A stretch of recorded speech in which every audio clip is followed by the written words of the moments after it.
Well, what happens when we bump into this thing, this painful thing that we call reality? It can feel overwhelming, but it's one of the key instrumental things that gets us started in this recovery journey toward lasting freedom. Today, we're going to talk about the effects of denial and having that reality check.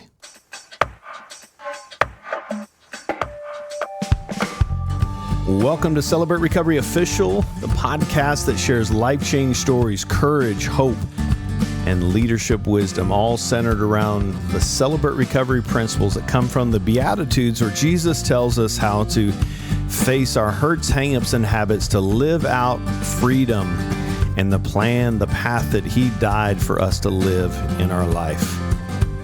I'm a grateful believer in Jesus Christ. I struggle with drugs and alcohol and perfectionism. My name is Rodney. I'm the Global Field Director of Celebrate Recovery, and welcome. So glad for you to join us again today. And as always, just thank you for giving us a 5-star rating and sharing this so that we can reach more people. It makes a difference, and we're just grateful to you for helping us with that. Hey, today's topic, have a wonderful friend and a guest joining me today. You know her as the Northeast Regional Director, Sheila. Sheila, thanks for being with us today. Yes, I'm glad to be here. Thank you for having me. Yeah, so glad to have a conversation. Why don't you introduce yourself, and then we'll jump into a great combo. Okay. Hey, everybody. My name is Sheila, and I'm a grateful believer in Jesus who struggles with codependency, the effects of past abuse, and most recently, grief from the loss of my husband. And as Rodney said, I get to serve as the Northeast Regional Director for Celebrate Recovery. Amen. You do such a good job, Sheila. We're so grateful to have you on this team. So, Sheila, we're kind of talking about, hey, what's resonating in your headspace these days, and just talking about this reality and kind of coming to grips with reality. And in Celebrate Recovery, we talk about facing the effects of denial. That can be a pretty hopeless and helpless place when we come to that realization for us. What does that look like in Sheila's recovery? First off, how long you been in recovery now, Sheila? Since 1999. 1999. Yes. Wow. So we got a lot of years of experience here and wisdom, and excited for our listeners to hear some of these nuggets from your heart. So what did that look like in Sheila's life, kind of walking in the early phases of Celebrate Recovery, or just recovery in general, where you began to face the effects of denial? Well, first off, I can actually say I didn't really know I was in denial. Which is usually the case, right? Yes, exactly. But actually, the reality was that I was a mess. I think you mentioned the words hopeless and helpless. But my life was really living in constant fear, worry, anxiety, shame, guilt, insecurity. You just cycle those around, different day, different issue. And I really had everything the world had to offer, yet I had nothing.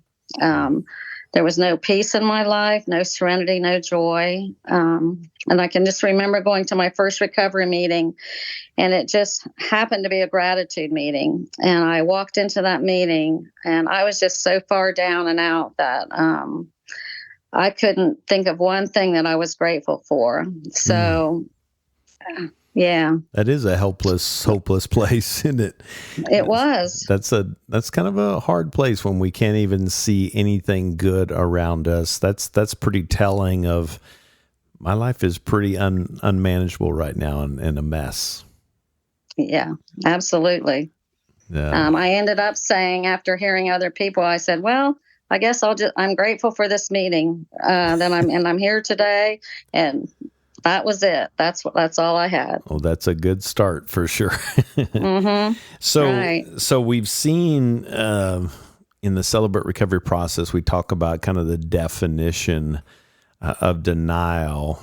As you're walking into this process, I'm guessing you probably came for a little while before you jumped into what we call a step study small group, where we're working through the curriculum in a step study, a small group. But what when you finally jumped into a step study, or did you jump in immediately? What was that like when you first came to that realization of the definition of what denial is and how that resonated with your heart? What did that look like, Sheila? Well, I somewhere along the line early on, I was given a definition of denial, and I don't remember from who or where or what, but and I still remember that today. Denial is a false sense of reality and a self-protecting behavior that kept me, or keeps us as well, from honestly facing the truth. So for years and years, I mean, I would call myself the queen of denial, because just in my marriage and everything, I was just in denial of what was going on. I mean, there were things here and there that, I thought, well, that's not quite right, but it'll get better. You know what I mean? And I just kept making excuses and whatever. But yeah, it was pretty rough. Yeah, and I think it's good to make space. I mean, for those that are listening that, maybe kind of in the early stages of this process, there's good reasons, doesn't mean they're right reasons, but good reasons why we might fight tooth and nail to keep from facing the reality of what is sitting in front of us. Because it can be, if we're being honest, recovery's hard, and it can be painful to own what is causing havoc in our life, to take that responsibility, can it? Yeah, absolutely. I guess the first thing, it was my marriage and my first husband, and there are things that just weren't right, but I just kept on, just because I didn't want to face that, things were that bad. I just kept making excuses and saying, well, it'll get better. This next thing, when we get done with this, then it'll get better. It'll get better. And actually, it just ended up getting worse. Yeah. So, yeah. Yeah, and that can be really hard and defeating. Kind of speaks to what you're talking about, that helpless and hopeless place. So Sheila, when you started to you're kind of hem-hawing around, trying to kind of almost wishful thinking, this is going to get better. It's not as bad as it seems, and I can stop anytime, or whatever the lies, the notions that can kind of come up. At what point that it just became, as we say, that the pain had to become greater than the fear of change? At what point did that become big enough that, okay, it's time to stop ignoring this? What is this I'm ignoring, and why was it now time to face that? What did that look like for you? Well, I mean, exactly. I mean, the reality hit me square in the face. And the truth came out that my husband had an affair with someone else. And so when all along I was just thinking it was going to get better, but it didn't. And so then I knew I had to do something different. So what did that look like, Sheila? Because, we talk about breaking the effects of denial. How did you begin coming out of denial? So you finally said, okay, it's time. And practically speaking, if someone's listening and wondering, what does that look like to actually get out of denial? What did that look like for you to begin breaking down those walls? Well, one, I knew that I just couldn't live. I mean, I was really sick, and I couldn't eat, I couldn't sleep, and I just knew I kind of had to get away from the situation because it was an ongoing thing. And so I ended up leaving, and then I left him, and then several years later, I finally got into recovery. And so just working through that, by working the principles and the steps, I was able to get my life back. Yeah. But even that, I mean, there were a lot of other things that happened in between there too. Just a lot. I had a son who started using drugs and in high school and things like that. So there was just a lot of other things. But finally, I had to do something different. And so that's what happened. It's interesting when we talk about one of the letters and the acrostic that we cover in a step study is that energy lost. And just as you're kind of organizing that a little bit, I mean, you stopped eating, you're not sleeping. So you lost energy from a spiritual standpoint, but it kind of, which is often the case, it kind of transitioned into the physical aspect. It was literally killing you from the inside out, wasn't it? Yeah, it was. I mean, I remember waking up one morning and I thought, I just couldn't live in this. I couldn't live in this lie anymore. So I remember going to a church and I just went in there and I knelt down and I prayed to God that I needed to do something different. I needed help. And I truly believe that it was him that helped me through that. Because I seriously was so far down that I couldn't have done it on my own. I know I couldn't have. Yeah. So what did that look like just for our listeners? I mean, I'm sure there was some fear, some worry, back to the good reasons why we would protect owning that and facing that reality. Mm-hmm. What were some of the kind of the self-protection? Sometimes we look at that habit part of that flywheel of hurts, hang-ups, habits, and, compulsive behaviors. But I like to think of what were the defenses and protections that you learned you were using in your arsenal to deal with it under your own power that you had to kind of break down? What were some of those protections that you would fall into that were destructive for you in your life? I think I just stuffed it a lot. I think that was probably my biggest thing was I would stuff it and pretend, like I said, I would just say, well, it'll get better because there were all these circumstances going on. And I would think, oh, well, when we get through this, then things will change. He'll be a good husband and father then. And so time after time after time, I would think that would happen, and then it didn't. So nothing changed. Yeah, that can be hard. And we think about the hang up portion of that. I like to think of kind of what are those core beliefs that we believe about ourselves, that we believe about God, that we believe about our circumstances, even this event that's happened that was pretty traumatic. What were some of those core beliefs that Sheila was believing as a result of this really hard event with having a spouse that, committed adultery, and what, some of the lies that you were taking on that you later, through the power of Christ and relationships, were able to kind of debunk? Those are lies. But what were some of those lies that you were believing coming into the process? Yeah. Well, being codependent, I pretty much took all the blame on myself, the codependency part that if I would do things better, if I would do things differently, then things would change. So that was probably one of the biggest is just taking all the blame, pretty much. What a cruel method the enemy uses, right? Through codependency. And codependency is one of those tricky ones because as believers, aren't we supposed to love others at the expense of ourselves, right? But it doesn't say at the expense, it says love others as ourselves. And sometimes that codependency through those core beliefs that you describe it, man, that's at the expense of yourself. That this is mine to own. If your behavior is X, that means that must be my fault and it's mine to carry. But what a cruel way the enemy kind of messes with us, doesn't he? Yeah, absolutely.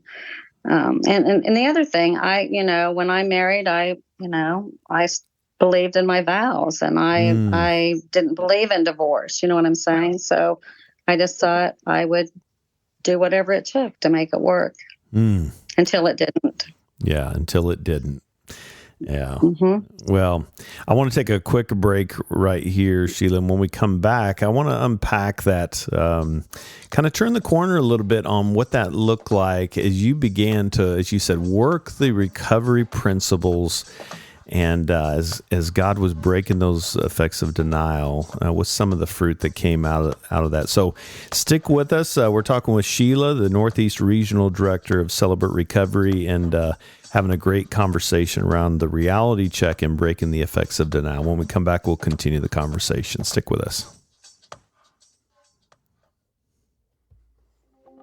So you have established a foundation through the proven and effective 7 keys through the online training, and now you're ready to build on that foundation through the in-person advanced training conference. Whether you're just starting or you've been in it a while, we have a place for you. Go to crconferences.com and find a way to invest in you and your leaders to grow the ministry and your leaders. crconferences.com for more information.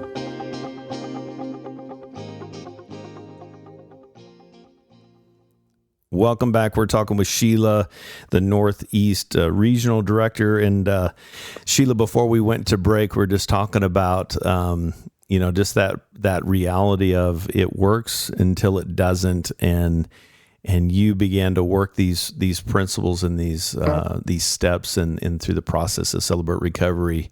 As you began growing through this process, you're taking a moral inventory. And this is so important that sometimes when we come into recovery, a big portion is as a result of what other people did to us, and we need to be honest about that. And what a great freeing thing to be able to say, what they did, I am not responsible for. I'm not guilty. But then being able to take responsibility. What part do I have in this? And I'm curious, you kind of touched on it. Was codependency kind of the root of that, where you just own that I've got to take responsibility for how I became codependent in owning and taking on all of his stuff. But is there any other things that you took on as you walk through that inventory process that you'd feel comfortable sharing here? Meaning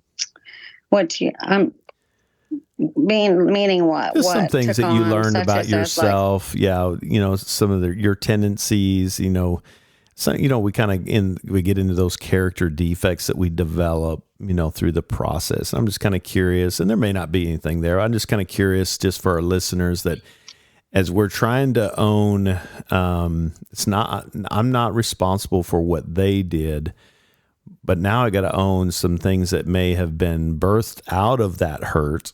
For me, example, coming out of abusive relationships, right, with stepfathers. Not my fault that they abused me, but the way I dealt with my pain was my responsibility. And so I had to kind of own that and make amends to people that I hurt as a result of the way I dealt with the hurt that was done to me by other people. And I just wondered, is there anything that you learned in that process? Just basic. Well, I'm just trying to think. I wasn't headed in that direction. I think just, I had a lot of anger, I think. A lot of anger, and it came out in different ways. I also isolated a lot, and I didn't trust. Yeah. I mean, I just remember, thinking when I got into other relationships, I didn't trust people because I was so... guarded. I was just floored by it. Yeah, I was guarded. Yeah. And it makes sense. So trust was a big one. That would make sense. And it was hard. And some of the things, with my children, I had 2 children that I, had to raise. And so I feel like I lost out on a lot of that because I was so focused on the loss for a lot of years.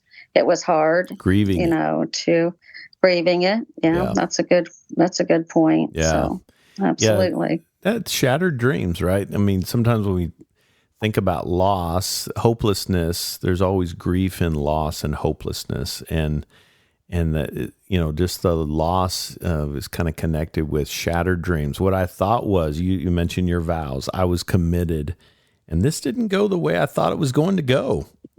And that dream that I had was shattered. Having to process that, yeah. Well, for sure. Yeah. So forgiveness feels like a weighty one for you that you probably had to work through. And I may be wrong on that, but it just feels like that would be a big one. I know it was for me when people I think about hurt me. How did forgiveness and amends, how was that instrumental in you kind of restoring yourself to sanity in that space? What did that look like for you? Was that hard? Well, I mean, there were several people in my life I had to forgive, and of course it was a process. And it took time. And I just remember one of the things that struck me was in the teachings of Rick Warren, in the Life Healing Choices, was that he said that anytime that person comes up and you just get this, in your spirit and in your, that you just say, I choose to forgive. And so that's really what I did, as time went on. And I mean, it was, honestly, I'll say it was a few years, but it took me to do that and I just continued to do that until when I thought of him or thought of the others who had hurt me, it just wasn't there anymore. Yeah. I was able to, Yeah, it's good. And this is kind of a personal preference, but when you talk about forgiveness, it is a choice, isn't it? It's an act of obedience. And I think sometimes we can almost shame ourselves because the healing and forgiveness are really two different things. Forgiveness is a choice. The healing takes time, right? So I forgive them, but now let's talk about the pain. When they did this, it affected me this way. And the healing takes time. And it, like you said, it takes years sometimes, but the point is, it sounds like you stayed the course on really leaning into that pain through the step study process to really organize that pain and ultimately bring some healing for you, right? Yes. Yeah, for sure. Yeah, I love that. Well, I'm grateful that you did that. Just knowing how God's using you today. How has and this is something we say in Celebrate Recovery, God never wastes a hurt. And that can be kind of upside down thinking if you've never been a part of that process. But how is God now using Sheila and not wasting some really, really deep hurt from your past? How's he using that?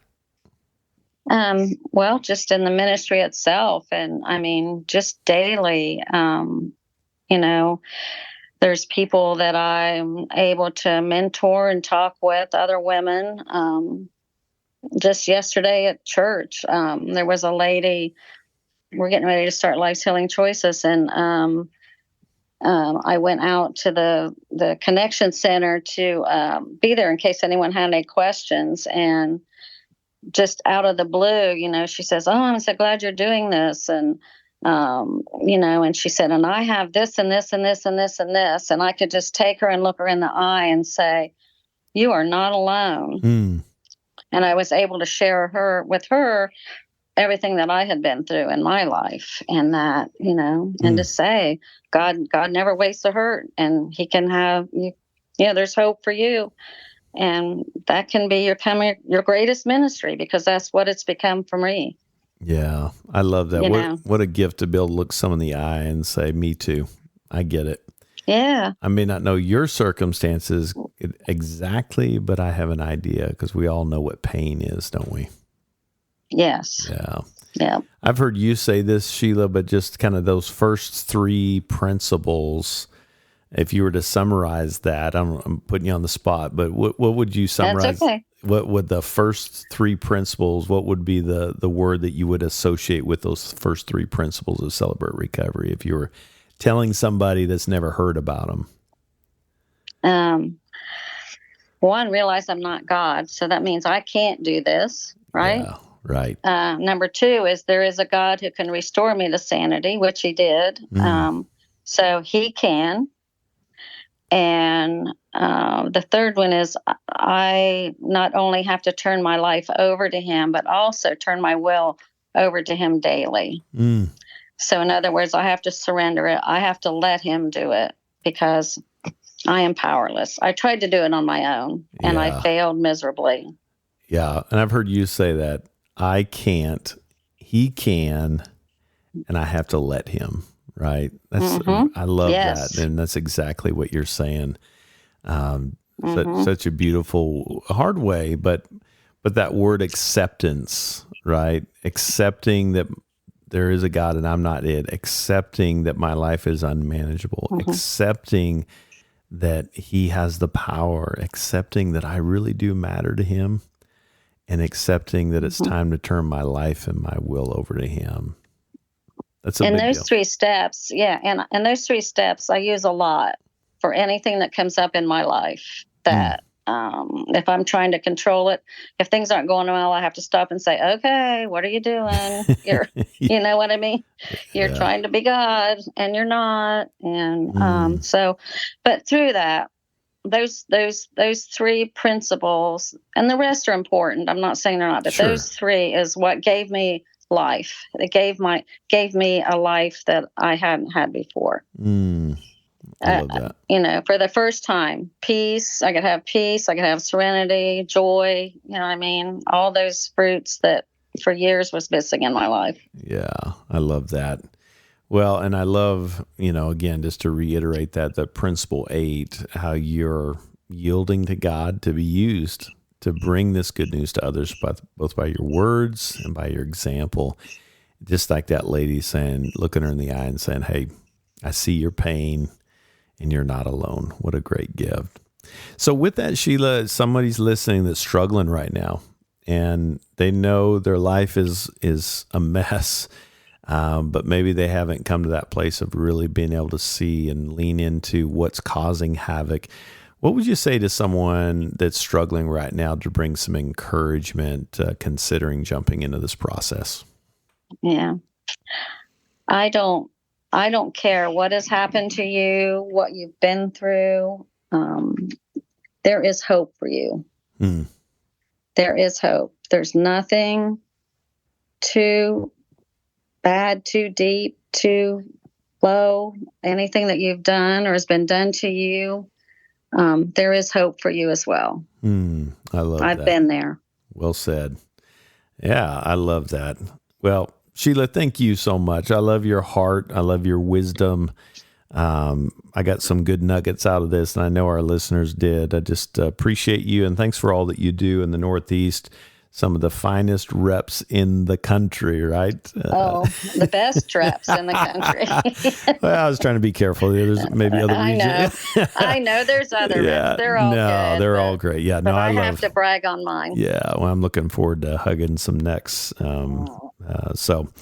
Well, thank you for making time, and I know you blessed our listeners, and God bless you, sister. We love you. Yeah, thank you. Love you too. Bye-bye. Well, if you're just jumping in, maybe this is the first time you've been a part of this process, I just want you to hear those words that Sheila gave, that you're not alone, that you are not designed to face this on your own power. And there's resources. Maybe you're ready to experience that healing and life that Jesus died to give us. If you'd like to join us on this road to recovery, go to celebraterecovery.com/CR groups, and you can literally type in a zip code and find a group near you. We hope you'll join us on this beautiful path we call recovery. Hey, thanks for listening. We hope you'll join us next time. Until then, God bless.